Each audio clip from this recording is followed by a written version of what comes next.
Padang Panjang.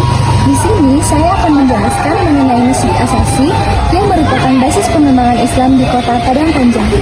Masjid Asasi awalnya bernama Surau Gadang yang terletak di Nagari Sigando, Kota Padang Panjang, Sumatera Barat. Surau Gadang ini dibangun pada tahun 1685 dan dihibahkan menjadi Masjid Asasi pada tahun 1702.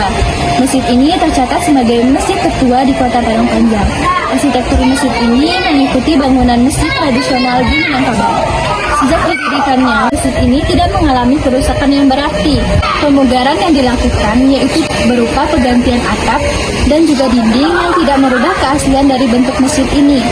Nah, Masjid Asasi ini telah ditetapkan oleh pemerintah Indonesia sebagai Badan Cagar Budaya di bawah BP3 Sumatera Barat, Riau, dan Kepulauan Riau. Saat ini, masjid ini menjadi daya tarik wisata di Padang Panjang.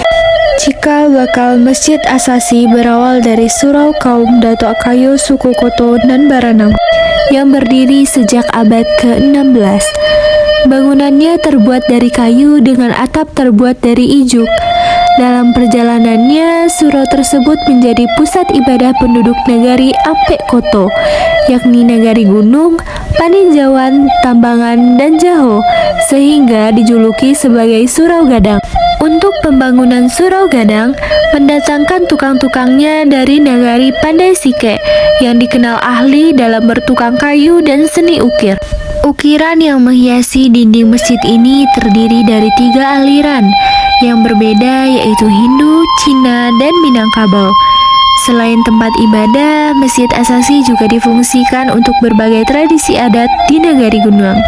Pada tahun 1912, atap surau yang terbuat dari ijuk diganti dengan menggunakan seng.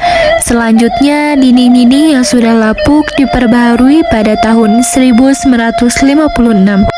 Secara umum, komponen bahan bangunan masjid terbuat dari kayu, mulai dari dinding, lantai, dan tiang penyangga. Bangunan masjid ini ditopang oleh 9 buah tiang, dengan 1 tiang tonggak maju atau tiang sokoguru, dan 8 tiang lainnya mengelilingi tonggak maju. Kesembilan tiang ditegakkan di atas pondasi batu kali yang pipih atau datar, dan antara batu dengan pangkal tiang dialas dengan kelopak bambu.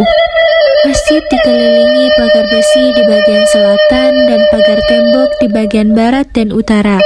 Untuk memasuki area masjid terdapat pintu gerbang di sebelah selatan. Terpisah dari bangunan induk, terdapat bangunan panggung di sebelah utara seperti tempat penyimpanan padi. Bangunan ini digunakan untuk tempat beduk yang terbuat dari kayu kelapa. Tempat wudhunya berada di luar pagar, di bawah bangunan rumah garin masjid. Sumber air yang berasal dari mata air di sekitar masjid yang oleh masyarakat disebut bulaan. Pintu masuknya berada di sebelah barat melalui tangga menurun. Sekarang juga sudah terdapat tempat berwudu yang berada di dalam pagar. Dan menurut masyarakat, tempat berwudu ini dipergunakan untuk tempat berwudu wanita. Sekian yang dapat saya sampaikan. Wassalamualaikum warahmatullahi wabarakatuh.